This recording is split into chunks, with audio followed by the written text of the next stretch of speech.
আসসালামু আলাইকুম সুপ্রিয় দর্শক, চলে আসলাম আগামীকাল 13 এপ্রিল সোমবার এই মুহূর্তে পাওয়া নিম্নচাপ, কালবৈশাখী ঝড়, মেঘ বৃষ্টি, শিলাবৃষ্টি, তাপপ্রবাহ ও ঘূর্ণিঝড়ের আবহাওয়ার নতুন আপডেট নিয়ে। বাড়তে শুরু করেছে রাত ও দিনের তাপমাত্রা, সক্রিয় হতে চলেছে বছরের দ্বিতীয় তাপপ্রবাহ। এছাড়া আগামী 21 এপ্রিল থেকে আসতে চলেছে শক্তিশালী বৃষ্টি বলা বৈশাখ, এরপরে মে মাসে তৈরি হতে পারে ঘূর্ণিঝড়। ইতিমধ্যেই আবহাওয়া দপ্তর থেকে জারি করা হয়েছে বিশেষ সতর্কবার্তা। এছাড়া আগামী 72 ঘন্টার মধ্যে ময়মনসিংহ, সিলেট, ভারতের ত্রিপুরা রাজ্য এবং উত্তরবঙ্গে বিভিন্ন জেলাতে বৃষ্টি এবং বজ্রসহ কালবৈশাখী ঝড়ের সতর্কতা রয়েছে। তো আজ 12 এপ্রিল রবিবার এবং আগামীকাল 13 এপ্রিল সোমবার কেমন থাকতে চলেছে আগামী 24 থেকে 48 ঘন্টার আবহাওয়া, বাংলাদেশ থেকে শুরু করে ভারতের পশ্চিমবঙ্গ, আসাম, মেঘালয়, মধ্য থেকে ত্রিপুরা রাজ্যে আগামী 24 থেকে 48 ঘন্টার মধ্যে কোন কোন জেলাগুলোতে তাপপ্রবাহের সতর্কতা রয়েছে এবং কোন কোন জেলাগুলোতে মেঘ বৃষ্টিপাতের সম্ভাবনা রয়েছে এবং আগামী 10 দিনের মধ্যে কোন কোন জেলাগুলোতে কালবৈশাখী ঝড়, শিলাবৃষ্টি ও ভারী বৃষ্টিপাত হতে পারে। তো এই বিষয়ে আরো বিস্তারিত জানতে হলে ভিডিওটি সম্পূর্ণ দেখতে থাকুন। আর আপনি কোন জেলা থেকে এই খবরটি দেখছেন অবশ্যই আপনার জেলার নামটি আমাদের কমেন্ট বক্সে জানিয়ে দিবেন। আর সবার আগে সর্বপ্রথম সঠিক আবহাওয়ার খবর জানতে আমাদের চ্যানেলটিকে সাবস্ক্রাইব করে রাখুন। এবার জেনে নেওয়া যাক এক নজরে।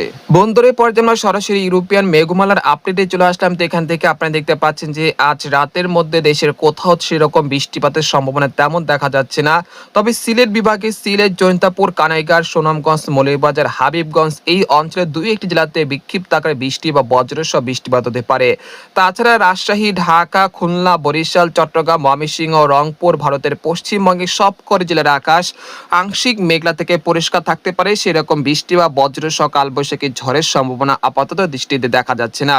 এরপর আমরা রাত 3টার দিকে দেখা যাচ্ছে যে খুলনা, বরিশাল, চট্টগ্রাম, কুমিল্লা এবং সিলেট বিভাগের দুই একটি জেলার আকাশ কিছুটা মেঘলা থেকে মেঘাচ্ছন্ন থাকতে পারে, তবে বৃষ্টিপাতের সম্ভাবনা খুবই কম।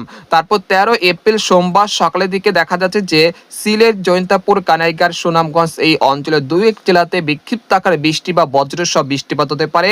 তাছাড়া খুলনা, বরিশাল, চট্টগ্রাম, ভারতের ত্রিপুরা রাজ্যের দুই একটি জেলার আকাশ মেঘলা থেকে মেঘাচ্ছন্ন থাকতে পারে, তবে বৃষ্টিপাতের সম্ভাবনা তেমন দেখা যাচ্ছে না। এরপর সকাল 10টার দিকে দেখা যাচ্ছে যে ময়মনসিংহ, সিলেট বিভাগের দুই একটি জেলাতে বিক্ষিপ্ত আকারে বৃষ্টি বা বজ্রসহ কালবৈশাখী ঝড় হতে পারে। তাছাড়া ভারতের পশ্চিমবঙ্গের সবকটি জেলার আকাশ অনেকটা পরিষ্কার থাকতে পারে। তারপর 13 এপ্রিল সোমবার দুপুর 12টা থেকে বিকেল 4টার মধ্যে দেখা যাচ্ছে যে এখানে ঢাকা, কাপাসিয়া, কিশোরগঞ্জ, মানিকগঞ্জ, মুন্সিগঞ্জ, নারায়ণগঞ্জ এই অঞ্চলের দুই একটি জেলাতে বিক্ষিপ্ত আকারে বৃষ্টি বা বজ্রসহ বৃষ্টিপাত হতে পারে। তাছাড়া দেখা যাচ্ছে ময়মনসিংহ, মাধান, নেত্রকোনা, সিলেট, জৈন্তাপুর, কানাইঘাট, মৌলভীবাজার এই অঞ্চলের দুই একটি জেলাতে বিক্ষিপ্ত আকারে বৃষ্টি বা বজ্রসহ কালবৈশাখী ঝড়ের সম্ভাবনা রয়েছে 13 এপ্রিল বিকেল 5টার দিকে। এরপর আমরা দেখতে পাচ্ছি যে সন্ধ্যার পরে দেখা যাচ্ছে যে দেশের আবহাওয়া পরিস্থিতি স্বাভাবিক হয়ে আসতে শুরু করেছে। তারপর আমরা দেখতে পাচ্ছি রাত 11টার দিকে আবারও কিছুটা বজ্রবাহী মেঘের সঞ্চালন হতে পারে নাগারপুর, সিরাজগঞ্জ, কাপাসিয়া, কিশোরগঞ্জ এর আশেপাশের জেলাগুলোতে। তাছাড়া সিলেট, জৈন্তাপুর, কানাইঘাট, সুনামগঞ্জ এই অঞ্চলগুলোতেও কালবৈশাখী ঝড় ও শিলা বৃষ্টিপাতের সম্ভাবনা রয়েছে 13 এপ্রিল সোমবার রাত 11টার দিকে। তারপর রাত 2টার দিকে দেখা যাচ্ছে যে ঢাকা, ময়মনসিংহ, সিলেট বিভাগের বিভিন্ন জেলাতে বৃষ্টি এবং বজ্রসহ কালবৈশাখী ঝড় হতে পারে। তারপর 14 এপ্রিল মঙ্গলবার পহেলা বৈশাখ দেখা যাচ্ছে যে সিলেট বিভাগের বিভিন্ন জেলা এবং ভারতের ত্রিপুরা রাজ্যের বিভিন্ন জেলাতে বিক্ষিপ্ত আকারে বৃষ্টি বা বজ্রসহ কালবৈশাখী ঝড় ও শিলা বৃষ্টিপাত হতে পারে।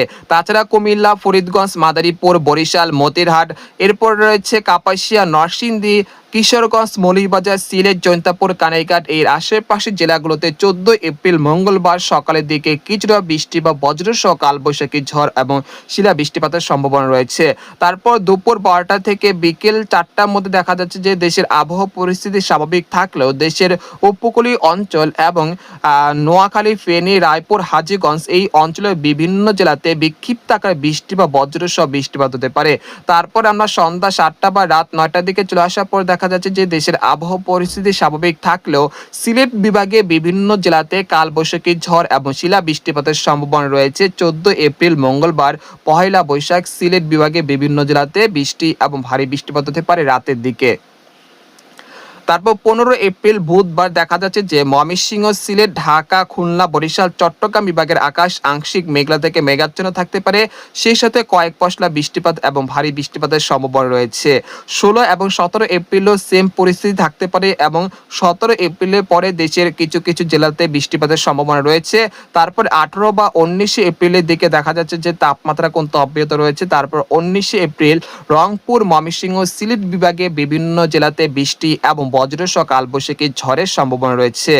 20 এবং 21 এপ্রিল দেখা যাচ্ছে যে সিলেট, ময়মনসিংহ, রংপুর বিভাগে বিভিন্ন জেলাতে বৃষ্টি এবং বজ্রসহ ভারী বৃষ্টিপাতের সম্ভাবনা রয়েছে।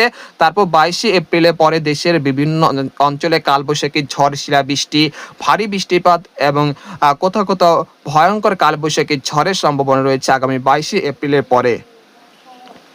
এই পর্যায়ে জানিয়ে দেবো যে আগামী 72 ঘন্টার মধ্যে কোন কোন জেলাগুলোতে সর্বোচ্চ মাত্রায় বৃষ্টিপাত হতে পারে। আগামী 72 ঘন্টার মধ্যে কাপাসিয়া, কিশোরগঞ্জ, নরসিংদী, মৌলভীবাজার, সিলেট, জৈন্তাপুর, কানাইঘাট, সুনামগঞ্জ, নেত্রকোনা এর আশেপাশের জেলাগুলোতে প্রায় 10 থেকে 15 মিলিমিটার পর্যন্ত হালকা মাঝারি বৃষ্টিপাত হতে পারে। পরবর্তী 5 দিনে দেখা যাচ্ছে সিলেট বিভাগের কোথাও কোথাও প্রায় 40 থেকে 45 মিলিমিটার পর্যন্ত মাঝারি থেকে ভারী বৃষ্টিপাতের সতর্কতা রয়েছে। পরবর্তী 10 দিনে দেখা যাচ্ছে ময়মনসিংহ, সিলেট বিভাগের বিভিন্ন জেলাতে কালবৈশাখী ঝড় প্রায় ঘন্টায় 40 থেকে 45 কিলোমিটার বেগে দমকা ও ঝড়ো হওয়ার সাথে মাঝারি থেকে ভারী বৃষ্টিপাত হতে পারে প্রায় 50 থেকে 60 মিলিমিটার পর্যন্ত।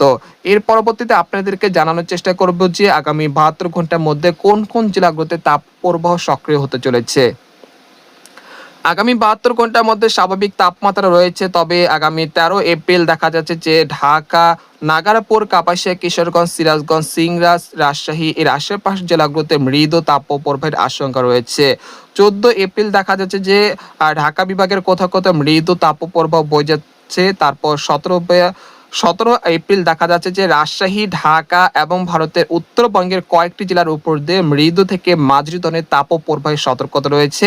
তারপর 18 এপ্রিল রাজশাহী, ঢাকা, ময়মনসিংহ, চুয়াডাঙ্গার বিভিন্ন জেলার উপর দিয়ে মৃদু থেকে মাঝারি ধরনের তাপপ্রবাহের সতর্কতা রয়েছে। এর পর্যায়ে আপনাদেরকে জানিয়ে দেবো যে আগামী 72 ঘন্টায় বঙ্গোপসাগরে কোনো নিম্নচাপের সম্ভাবনা রয়েছে। আগামী 72 ঘন্টার মধ্যে বঙ্গোপসাগর স্বাভাবিক থাকতে পারে, তাই আপনারা যারা মাছ ধরার ট্রলার নিয়ে গভীর সাগরে যেতে চাচ্ছেন তারা যেতে পারেন, কোনো সমস্যা নেই ইনশাল্লাহ।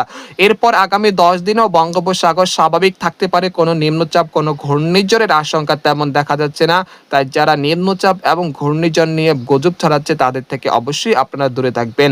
তো আজকের খবর এখানে শেষ করতে চাচ্ছি। সবাই ভালো থাকবেন, সুস্থ থাকবেন, আল্লাহ হাফেজ।